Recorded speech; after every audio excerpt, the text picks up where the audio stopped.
Okay, so here I go. This video is called Death is Not Stalking Us, and I'm making it very close to midnight Colorado time, which is not typical. I normally don't make videos this late, but some things started occurring to me as I was out walking my dog about 15 minutes ago. And the thought that occurred to me was, well, it looks like I survived another dog walk, which doesn't sound like a very treacherous event to participate in. But for one reason or the other, I just was very mindful that every moment that we survive is not guaranteed, which I've known this my whole life.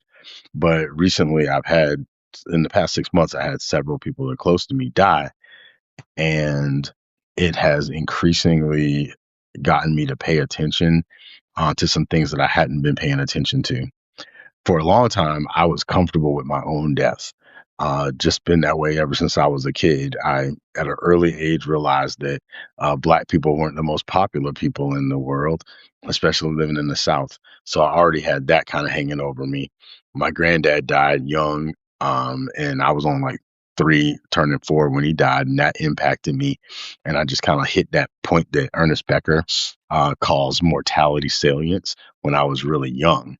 So I became aware of my own mortality, like around 4 years old, right before I turned four. And ever since then, I kind of just been like, yeah, people die. I'm gonna die. Everybody's gonna die. And then I lived under a tremendous amount of stress and threat for a bunch of years. And so I really, as I've mentioned in the past, assumed that I was going to die pretty early and didn't expect to outlive many people. But I have outlived some people, and recently, as I've mentioned in past videos, I outlived my younger brother. And since then, I've been thinking, like, wow, I might outlive a lot of people. In fact, there's a chance every person that I know now, there's a chance that they may die before me, whether they're older than me or younger than me. And I don't know why that thought never occurred to me before. Like I said, I was comfortable with my mortality, and I was comfortable with the awareness that a lot of people older than me were going to die. And I never really thought I bought into the idea of uh, people who are younger than you will outlive you. I didn't think I bought into that, but obviously I did on some level. And now that I'm aware of it, I find this kind of idea that's been hanging around me a lot, which is, well, who's next? And I've been thinking that a lot. Like, I don't want to think it, but almost every day I'm like, who's next? And somebody calls me, I'm like, uh-oh. And it's just kind of hanging out, I'm being honest with it. And I've tried to resist it, but it just comes up anyway. So instead of resisting it, I'm trying to be with it and learn whatever I have to learn from that question, who's next? And is it me?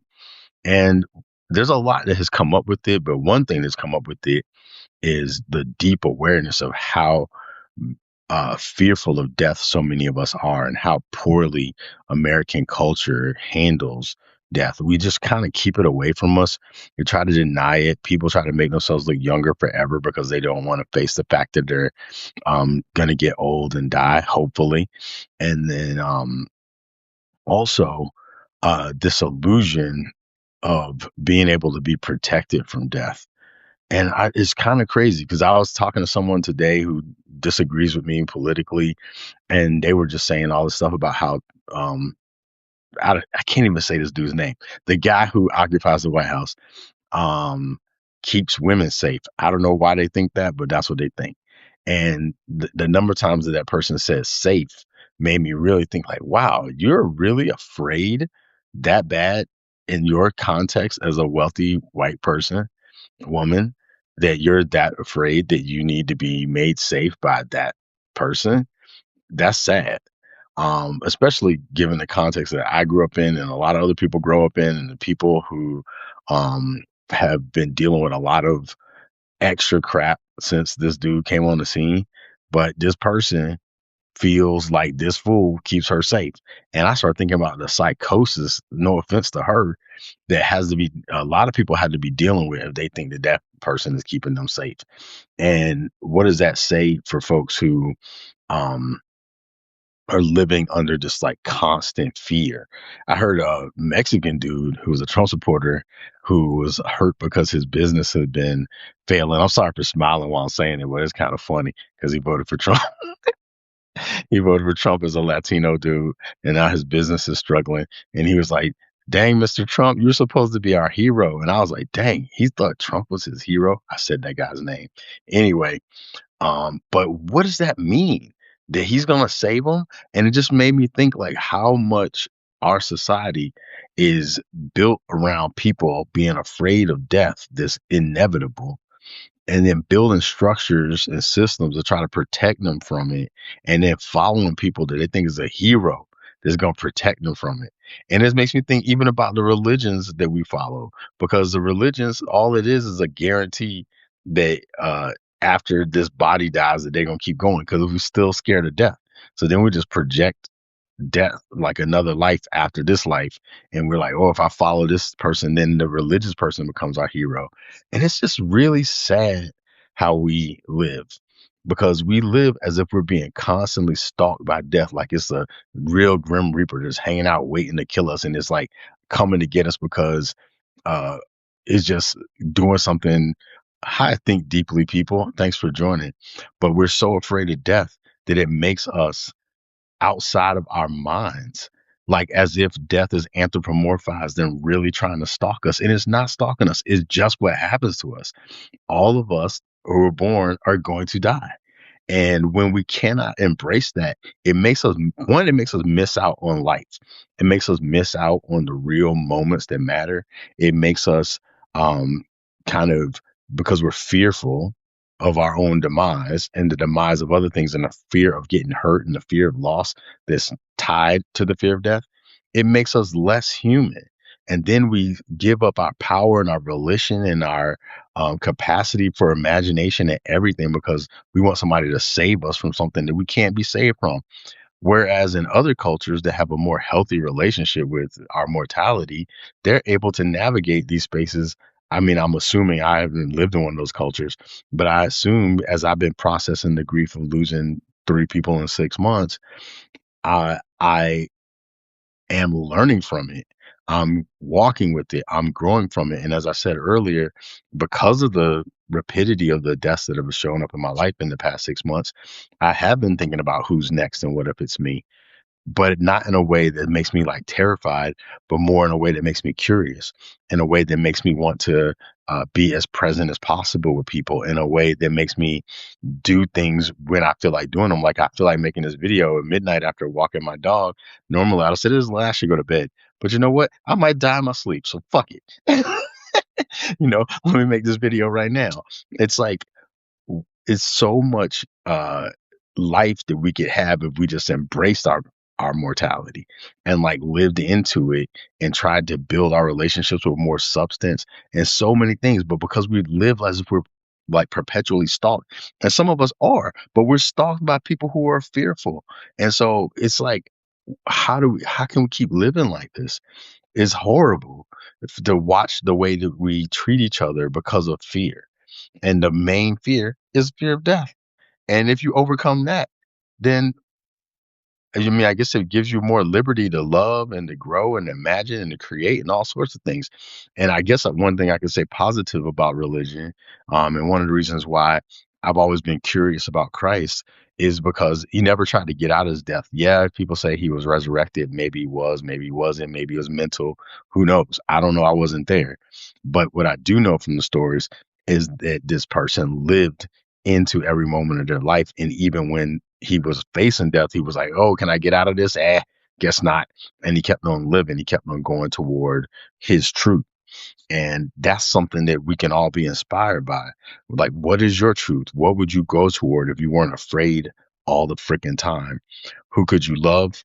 Who could you be present with? Who could you get out of your life because they're wasting your time because you got more life to live and they're just annoying you? I mean, it's very sobering. That's one of the things that I've been saying when people have been talking to me about losing my brother, my little brother, and my aunt last week, and my stepdad some months ago, is what like they've been checking in on me, and I've been telling them it's sobering. That's what it is. These experiences are painful. I've been through all types of emotions, but they're sobering. And I've been looking at other things in my life in the past and been more looking at them more soberly because I've been able to look at them through the lens of grief. And it's more like a purifying lens than anything. And it's not something to be afraid of because you grieve because you love. And if you don't grieve, it's probably because the thing didn't penetrate you. You didn't let yourself be vulnerable to love and to being loved. And so, um, before I let you go, I just want to say that don't live with the fear of death. Like, just make peace with it. It's going to happen anyway. So make peace with it and then take the moments that, like, ask yourself questions like, well, if this is my last day, what do I want to do with it?